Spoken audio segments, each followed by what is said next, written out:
Right folks, good morning, welcome back to my channel, and I'm back up in the middle of nowhere as usual. I'm up near, what's it called, Richmondshire, yeah. And I'm just going to do a bit of a green lane here, which I've seen on YouTube. It looks quite interesting. It's quite tame, so I've decided to come up on the 701 for a change. That and the fact I haven't taken it out for a while since I did my bike safe course. So that's why I'm on this bike. But in addition to that, I am trialling out a new navigational system here. I'll discuss it a little bit more further on, perhaps throughout the ride, certainly on other videos, but I'll just touch on it very briefly on this ride as I'm sort of using it. I've still got the connection here for the Garmin Zumo XT, but I just wanted to see how this device works on here. But like I said, I'll tell you a little bit about it in due course. That turnkey on might help, mightn't it? I just wondered there why bike won't start. So yeah, a little bit of an off-road course. This is Sleightholme Moor Road, and it's up in Richmondshire, as I said, and I'm going to be heading south on it. And there is a little bit of a rainbow, or a pot of gold at the end of the rainbow rather, when you get to the end of this trail, and I'll show you that when we get there. So keep watching folks, stay tuned, and let's see what happens. Bloody hell, this is a massive puddle.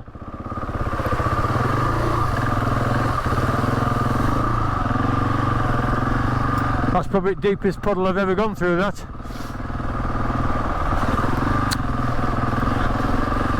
Right, looks like I'm going to have a few sheep to contend with. Hopefully they're going to be well behaved. Keep out of my way.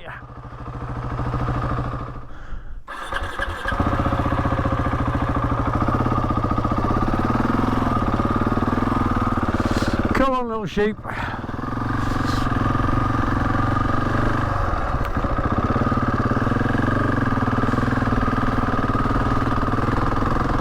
So I've never done this before, so I'm not quite sure what it's going to involve, but hopefully we can have some fun in it together.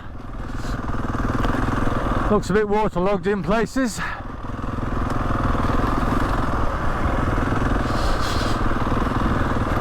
And a lot of sheep. So yeah, Sleightholme Moor Road up in Richmondshire. Now, I was checking on this last night. I've seen a few videos on this. People have described it as being a green lane, a boat, byway open to all traffic. And that might well be the case, you know, and I stand corrected if I'm going to say something that's wrong now. But I was looking online last night, and I found a document connected to the local council up here, and it was dated as recent as last month, July.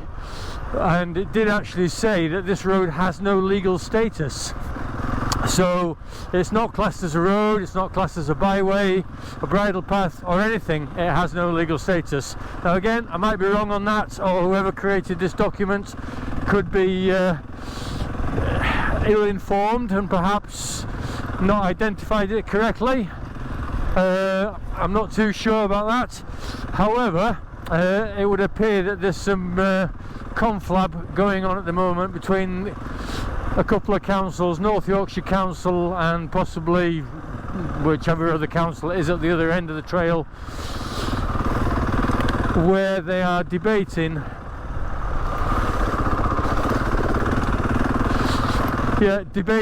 whether it should remain open for general public use. Now, hopefully it will, because it's always a sorry state of affairs when these lanes get closed.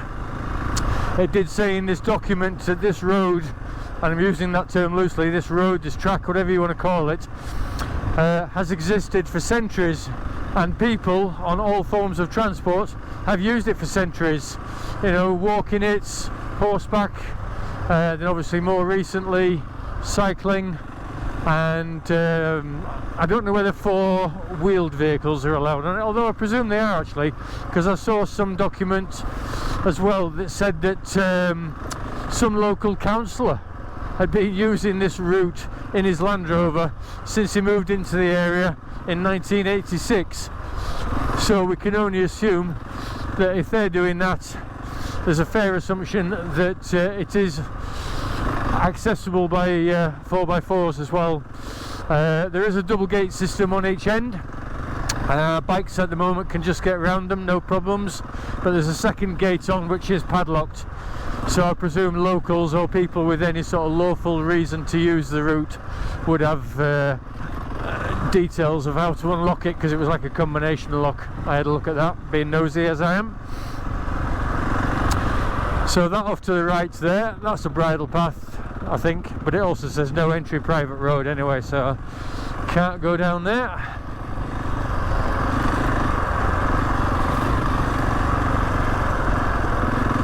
This is okay, this. It's relatively tame, but I just thought I'd give it a go and give this bike a run.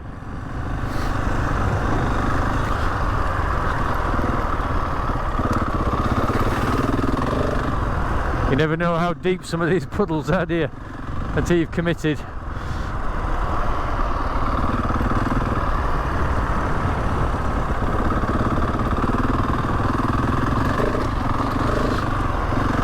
That was a bit unstable.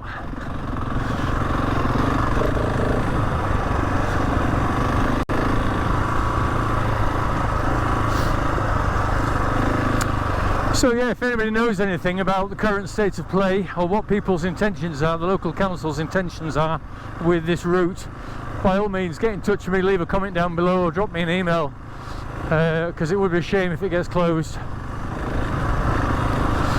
Thank you.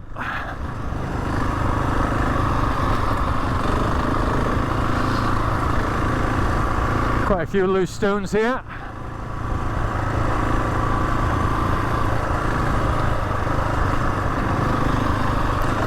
So yeah, like I said, there's a little pot of gold at the end of this trail. Take a right, about a mile down the road. I'll show you when I get there. You'll know what I mean. It'll all make sense.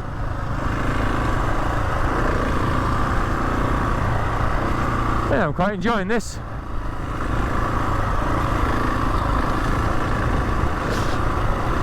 There's a lot of it's being washed away.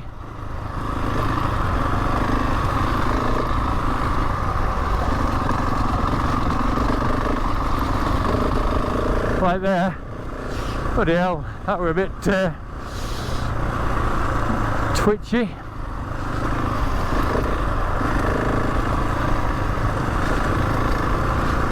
I know when I got on this bike this morning after I've been using my 350 for a while, it didn't half feel strange.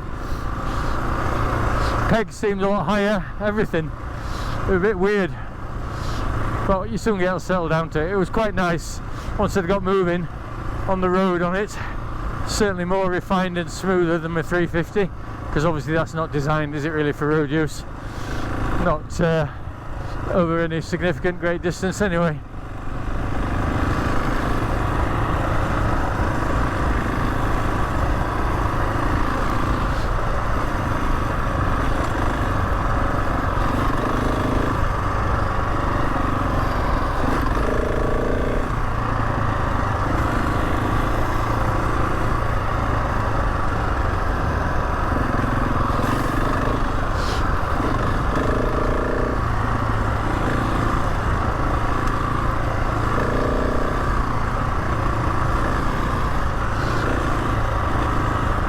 Steady away though.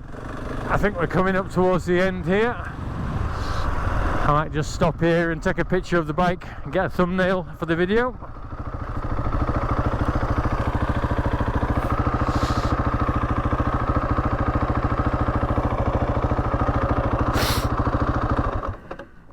So very briefly then, this device that I've got on, it's a Samsung Active 3 tablet, which I got from Cash Converters, £150, and it's in a mount which is manufactured in, well, it's not manufactured in the UK, I don't think. I bought it from a company in the UK, but the brand of the tablet holder is Brodit, Brodit. I will put links for all these things down in the description below if anybody's interested.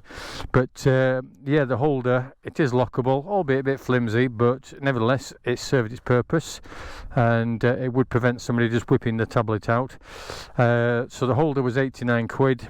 It's not an active holder, as in it's not powered. I think they call them passive when you've got to put your own supply in. So there's that, and if you can see just in there, I'm not sure whether you will be able to do, so we've got the RMS Rallymoto clamps. It comes with a crossbar, and then I've just got an amps holder. What's the word for it? I suppose it's like a bracket into it, and it just secures very nicely onto the clamp here, onto the spindle. I will do a proper video for this, but you can probably see it there actually if I just slightly hold back on that. But and then I've just put a normal cable in just to the USB socket on the bike just to power it. Now it doesn't seem to be powering it for some reason. I can see it's putting a charge through, but maybe the amps aren't enough to charge it. I don't know. I'm not an electrician, so I don't know anything about these things. But maybe it needs a better cable. I think sometimes you get these cables and some of them are cheap and nasty, and they'll only sort of power the device rather than charge it. But yeah, so the plan was initially just to put that on the 350 so I can use it to ensure that when I'm riding off-road I stick to the legal trails. But I just thought, just for today, I'll bang it on here and just see how it goes. And if I can just, let me just come out of this. If I press the back key, press the home key, so I'm using DMD2. So if I put the home screen on there, so, and then within DMD2 I have installed OS Maps, OSM, and what 3 words, and the TET app. So you've got all that function there. And what else have you got? You can use that interface, which gives you like trip distance, average speed, maximum speed, and so on. And your map, so that shows you where you are, obviously, and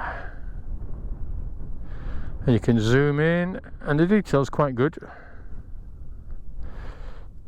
It'll probably go any further than that, but anyway, I'll do a proper bit of a video on it in due course. But I just wanted to just answer a few questions, if anybody should comment and see it on this particular video and just think, oh, what's all that about?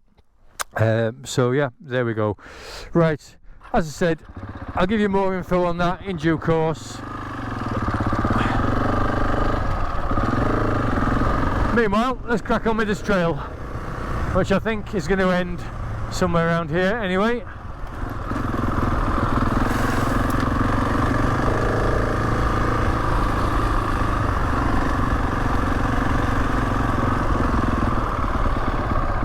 Right, which way does this gate open towards me?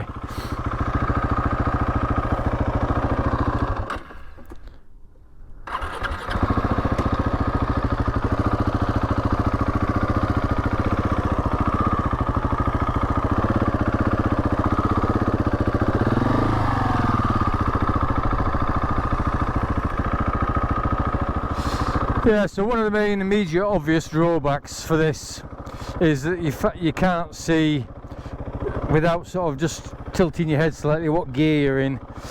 You've got your oil warning light and your indicators. You can see those slightly to your right. Again, if you just sort of cock your head to the right slightly.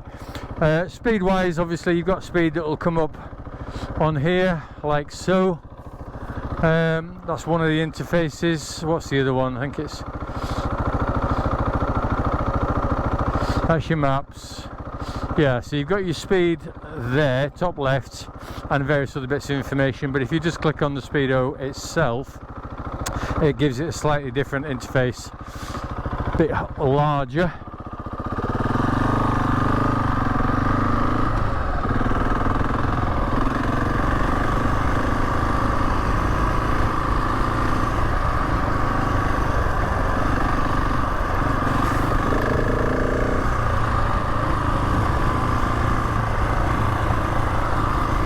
Alright, so we're coming up to the main road.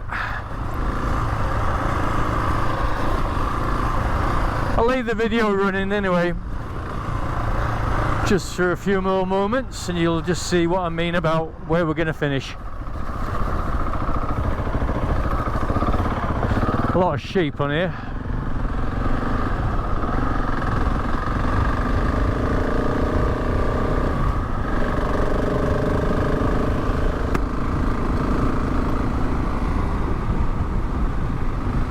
And the roads are quite busy as well today for a Tuesday.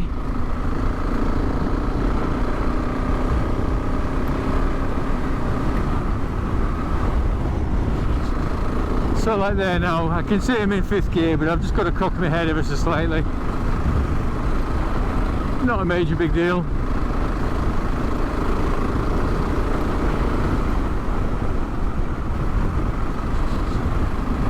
Right, back away in a tick.